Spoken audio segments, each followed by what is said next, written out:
And that's why it's super important to surround yourself with people that are a few steps ahead of you, because it'll reinforce that confidence and it'll be like, no, man, like this is a good deal. This is the right deal for you. Like, move forward. What's up, everybody? My name's Mike Sjogren, here with my co-host, Emmanuel Pani. We're part of a group of specialized real estate investors you've probably never heard of. We didn't start with deep pockets or wealthy families, and we don't rely on 401ks, mutual funds, or traditional real estate investing. In fact, many of us don't even own the properties that fund our freedom. If you ask the money experts out there, they'd say what we do is impossible, yet it's happening every single day. It's happening through a new niche called short-term rentals. We are Short-Term Rental Nation, and these are our secrets. What's going on, STR Nation? Welcome back to another episode of the Short-Term Rental Secrets podcast. I'm your host, Mike Sjogren, here with my main man and brother from another mother, Mr. Emmanuel Pani. What's up, E? My brother, so good to see you. So good to have you back running this shit because, again, I got super nervous last week. But so good to see you and have you back.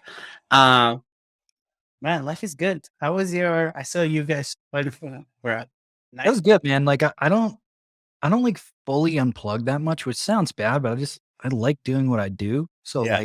I like consciously force myself to like completely unplug and do like nothing and be very intentional with the time that we had up there. Mm-hmm. And it was awesome, man. Like we had a really good time, did a few hikes, watched like some Halloween movies at night, got the fire going and just like chilled. Yeah. Nice. So it was good, man. It was good to just kind of reset. Yeah. Mm. Yeah. It's hard to unplug completely. Also, because it's like the saying goes, it's like, when you do what you love, you don't need a vacation kind of thing. And again, like I do love vacationing thing. But I don't need an escape from my life.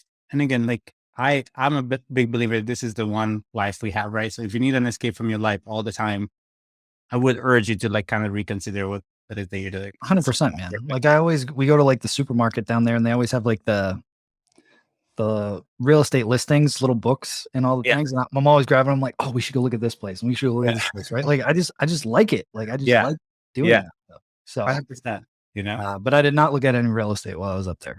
Nope, I didn't. I did not. Okay. So, but yeah, man, it was good. It was good. How about you? How was Mexico? Mexico was great. So one of the things that I was trying to get across in the podcast last week, and I don't know if I did because I kind of blacked out at the beginning that I was so nervous and like I had points written down. I don't know if I got to all of them. But one of the things that I love about Mexico and about the Yucatan especially is that there is so much pride and love in everything that they do throughout the team. And I think it's such an important thing for us to remember because as we grow our team, some people are going to the only impression they get from us and our team, it's through somebody that works with us, right?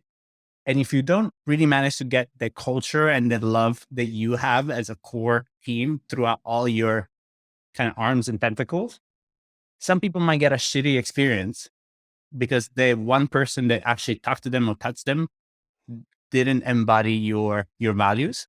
And in Mexico, like no matter the level of the person in the hotel, everybody does it with love. Like if it's the guy with the towels that brings the towels, if it's the guy that cleans the place, everybody's smiling and it's happy.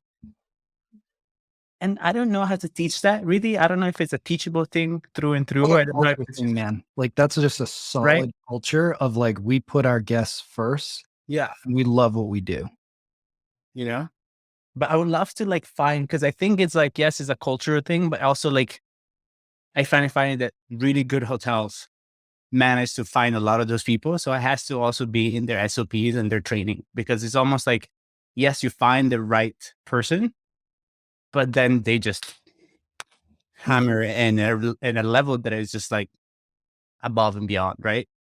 100%. So it's so inspiring to me. It's also good hospitality to me is always very refreshing, right? Yeah. No, 100%.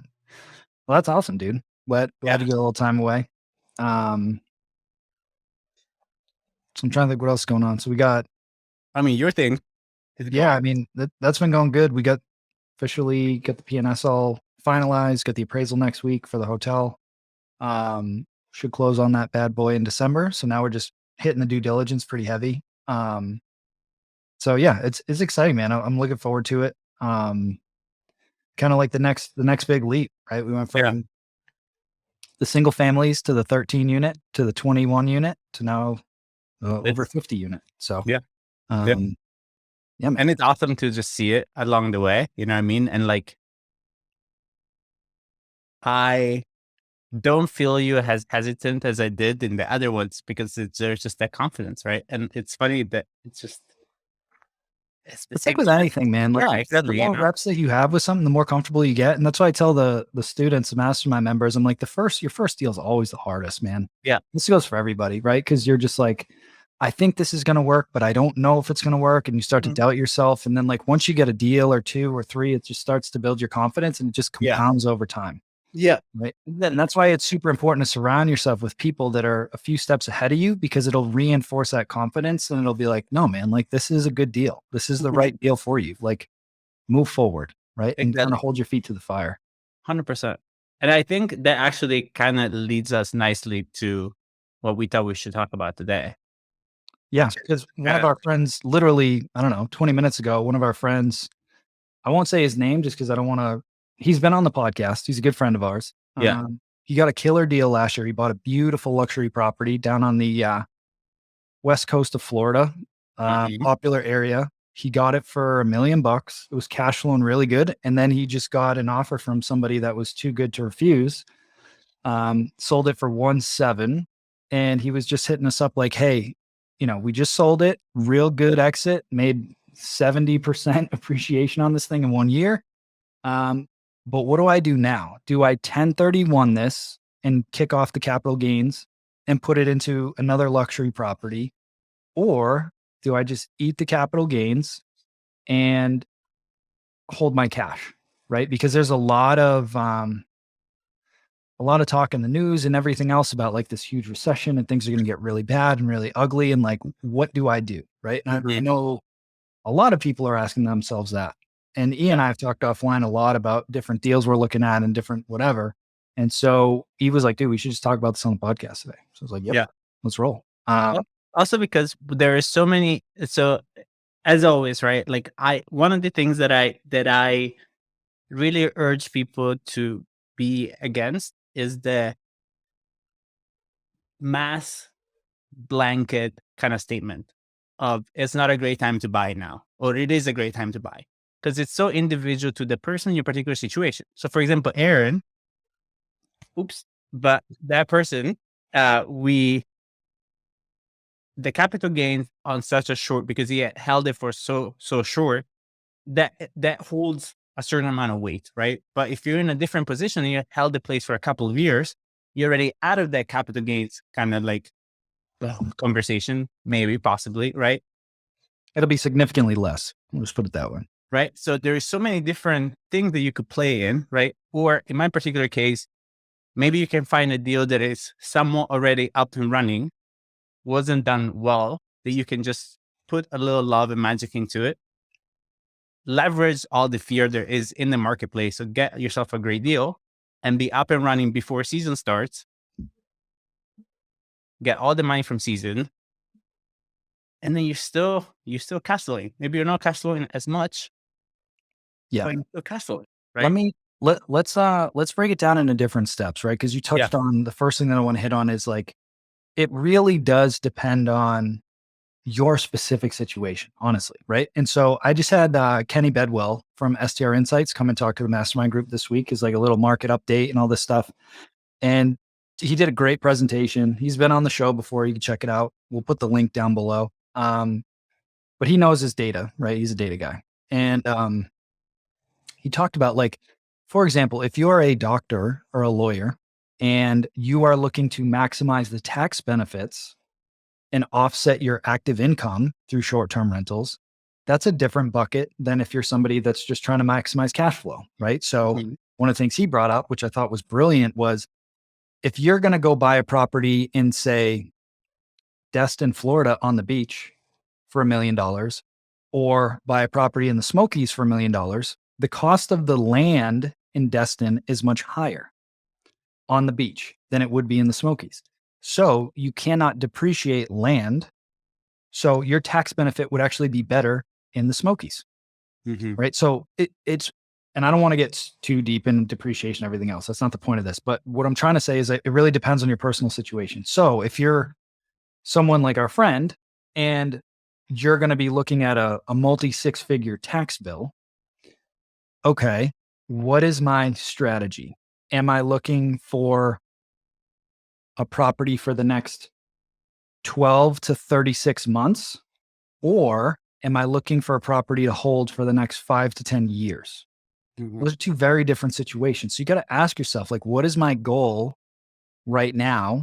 And do I want to hold this short term, medium, or for the long haul? Yeah. Right. Because over time, real estate has these ups and downs, but over time, you guys all know this, like it goes up over time. It just does. So you may have a dip or whatever, but if you hold it long enough, it's going to be worth more than what you bought it for now.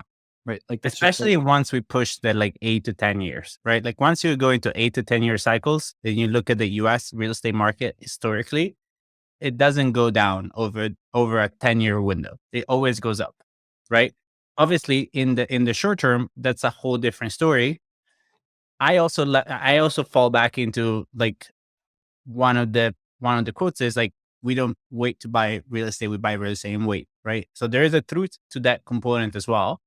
But again, like Mike was saying, it's just like, what has the rest? And this is why you need to start now. Really, you should have started like maybe a month or two ago, but like you have to start also talking to your CPA, because it's like, maybe you have a capital event on this sale, but what is the rest of your business and the rest of your revenue look like? Can you offset the capital gain somewhere else so that that payment is not too much? And then you keep the cash for something else.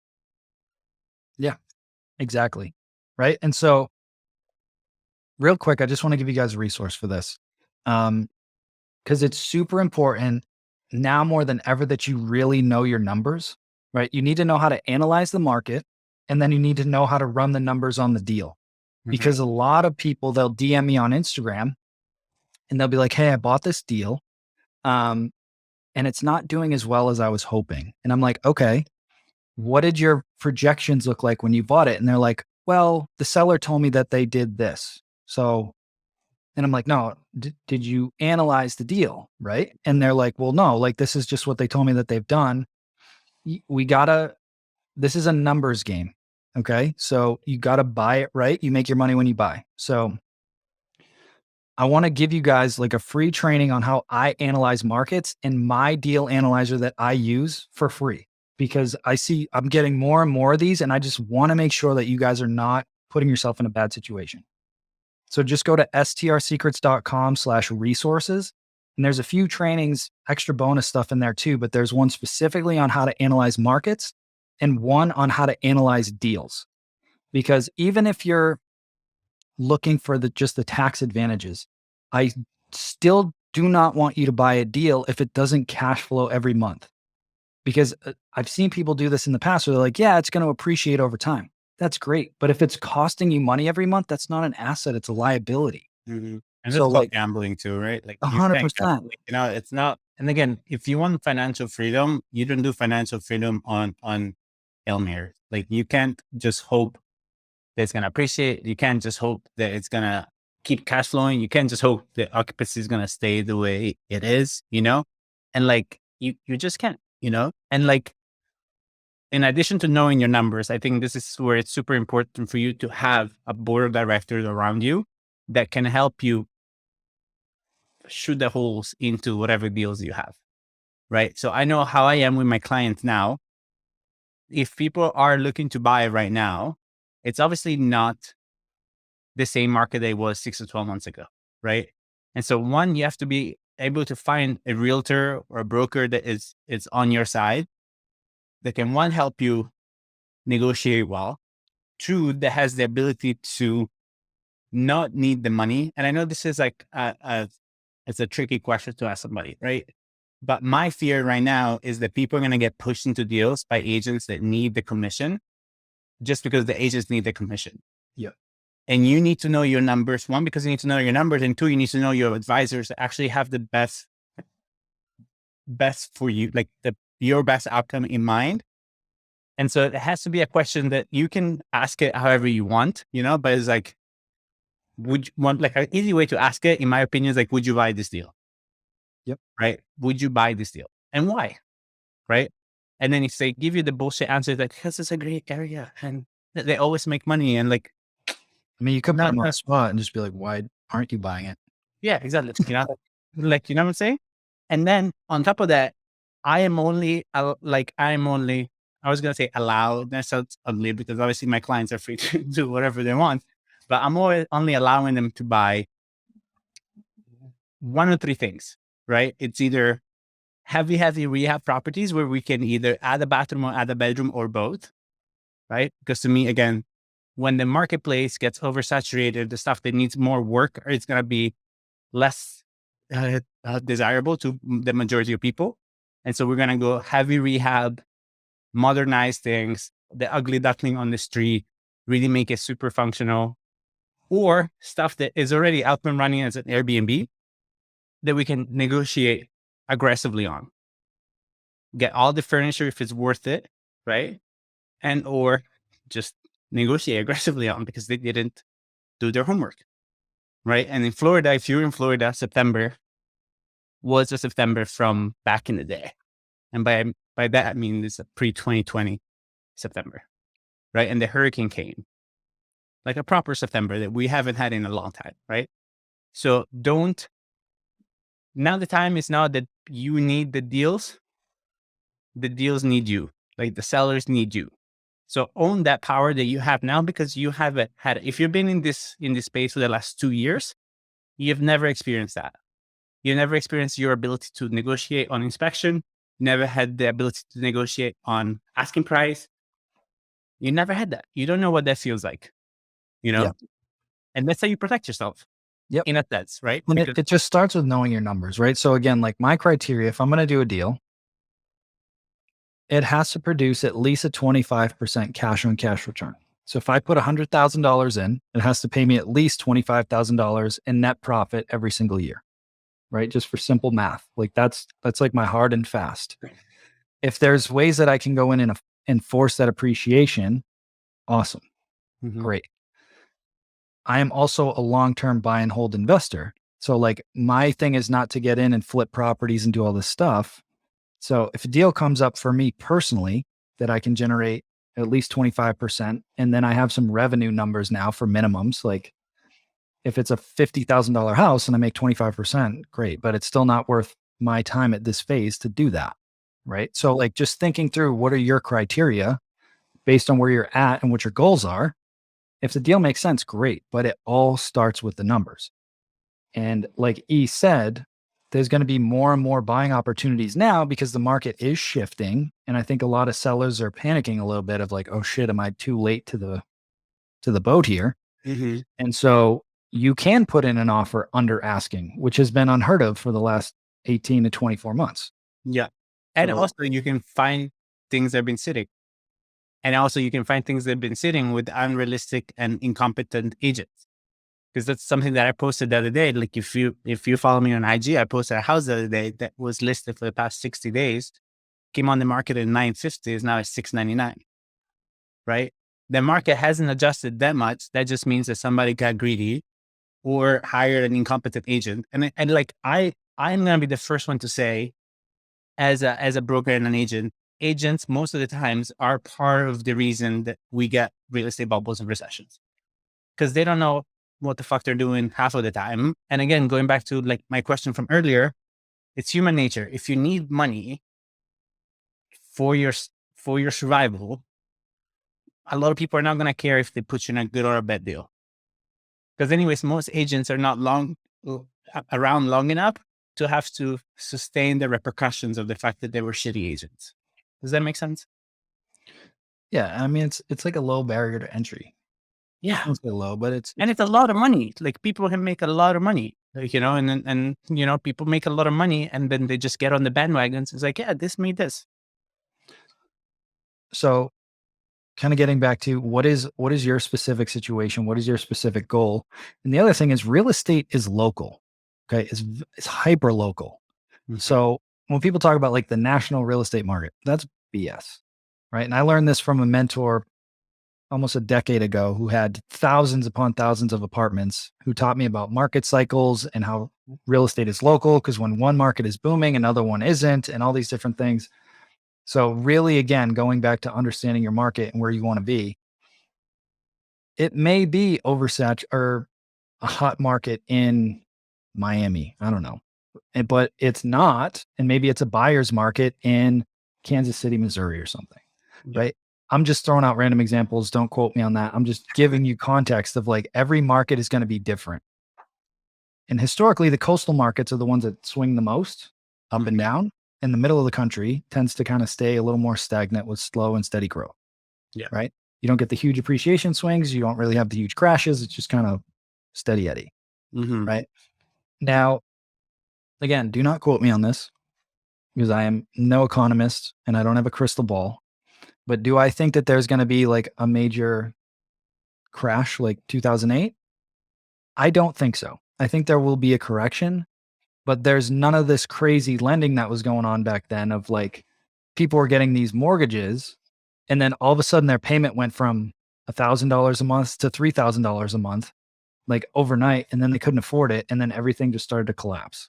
Yeah. Right. There's none of that, not so much of that going on. Right. So no, and there will be a correction. A lot more wealth also than there was back in 2008. Like there's a lot more, like more of the boomer wealth. It's there. There's a lot more cash, and there's a lot less people that are over leveraged. Also in terms of like how many people bought houses in cash. Because there's a fair share of people, especially down here in South Florida, there's a fair share of people that bought their houses in cash. Yeah. You know? Yeah. And like, again, talking about freeing up cash to do deals, with interest rates where they are right now and with them likely continuing to climb for a bit, and we'll see how all that pans out. A lot of people have asked me, should I refinance my property now while the value's high before it corrects a little bit? I would say personally, no. But what I would do is get a HELOC on that property so that you have access to that cash, but it doesn't change that awesome 3 or 4.5% interest rate that you got a year or 2 years ago. But you have access to that capital if you want to do it for a deal, and then you can just pay it off. But it doesn't affect the original mortgage. Yeah. Right. And that's the strategy that I would do. Yeah. And if you're listening to this and you're like, oh, well, I could do a HELOC on my primary, but I cannot do a HELOC on an investment property, just do homework. Because I know there is lenders out there that will do it on a primary. And I know there's some lenders that do it on investment properties. Again, there is so many ways to skin the cat, and you just gotta be willing to do your homework. And unfortunately, we're not at a time anymore that you can just be wishful thinking, which is feeling my dad that's always taught me from a young age. Is this real or are you wishful thinking? And there's no, I don't want people to like become pessimists, because that's also not a powerful way to live life. But also like, don't make everything roses, and don't make everything is going to be great, and don't make that everything you're going to make money on every deal. Long story short, I feel very similar to Mike. I am still looking for deals because I think also in a time when there is a lot of fear in the marketplace, there is always good opportunities. And as long as you're religious with how you run your numbers and having a clear exit strategy and really making your money from the beginning. So let's say, even if you do think that the market's going to correct 20, 25%, just put that into your numbers. Right. Yep. And then maybe you can make an offer that you're like, even if the market dips, I'm going to still cash flow, maybe a little bit less. Maybe the market is going to go up too much REITs-wise. I'm not going to be able to refinance for a couple of years, but I'll be good. And if I'm a long-term buy and hold investor like me and Mike are, 8 to 10 years, you'll be good. And the big thing is that it's going to produce cash flow every month. It has to. It has to, right? And so again, go grab that training, because I'm going to show you, analyze it multiple ways, stress test the deal. Bill was talking about that in Miami. You want to run different scenarios to stress test the deal to see if it makes sense. All right, does it make sense if I get 100K in revenue, 120, 80?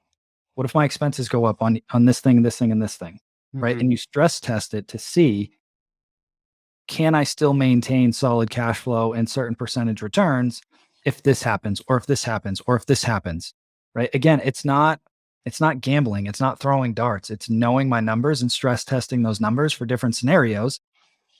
And it just gives you more confidence to go out and execute deals. And it's not complicated, guys. Again, it's free. I'm giving it to you for free. Go watch the trainings, download the deal analyzer, and start running numbers on deals until you get comfortable. Like, we've had Mike Riley on here. He's one of our coaches now. He's legitimately run numbers on thousands of deals at this point, literally. And for a while, all he would do is just go on Zillow or different places and just analyze deals just to get comfortable analyzing numbers. And if you do that for enough properties in your market, you start to get a sense of like what's a good deal and what's not a good deal. Right. So even if you're not going to buy right now, go start running numbers on deals so you get comfortable analyzing deals. Because when the right deal comes up, you're going to want to know. But if it's your first time analyzing the deal, you're like, I don't know, it looks good, but is it good? Maybe, right? So and really knowing your market would help you see the deals, right? Because for example, I know in my market, I'm like, okay, this is a 2-bedroom, but it's 1,900 square feet. Why is there such a big 2-bedroom? Right? I'm like, this area. I'm like, I know this area. I know how they build these houses. I know that there is space for this. There is space for this. So can I make this 2-bedroom that is now priced as a 2-bedroom? Can I easily turn it into a 3-bedroom or a 4-bedroom?